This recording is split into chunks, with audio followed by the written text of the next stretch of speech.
conditioner. After 14 days, pati si Direk napansin. I have less split ends. New Pantene. You try, you decide.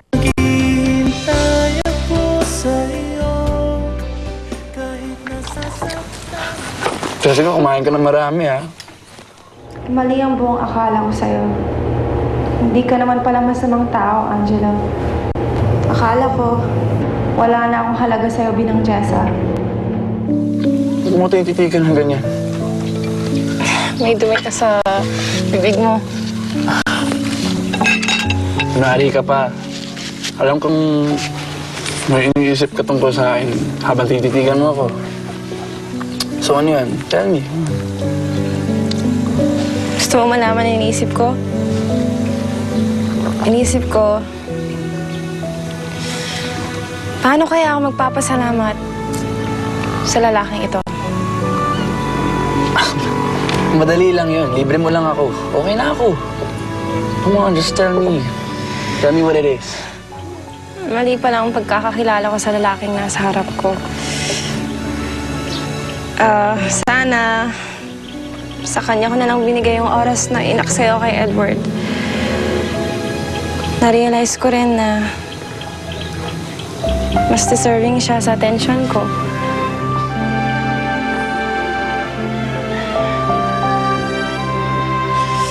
Hindi na pala ako dapat naghanap ng iba.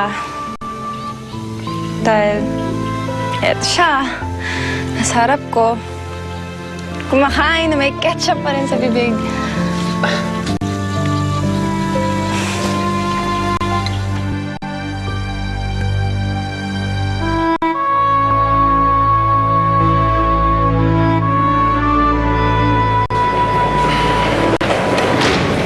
Hi, Mom.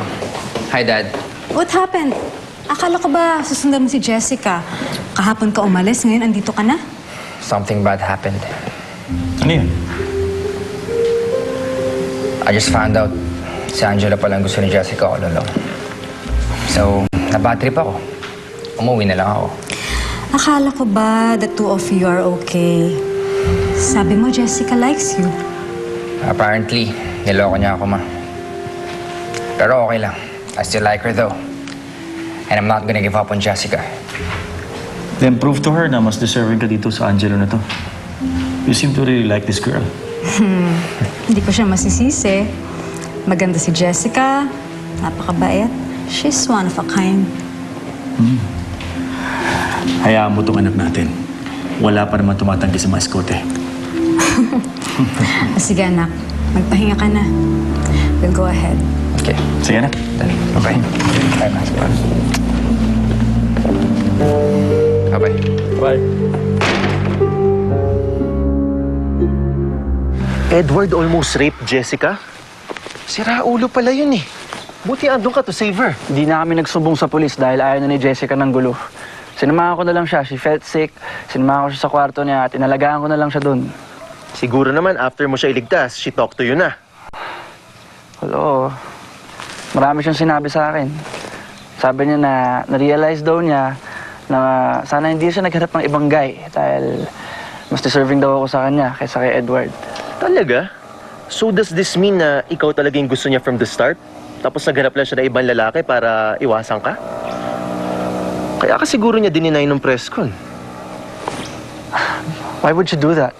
Ba't naman niya pagtatakpan ng feelings niya para sa akin? Siguro natatakot siya sa feelings niya for you. Di ba may mga babae talagang ganon? Takot silang aminin sa sarili nila na gusto nila ang isang lalaki. I think by now, hindi na takot si Jessica aminin ang feelings niya for me. So I think may chance na ako muli.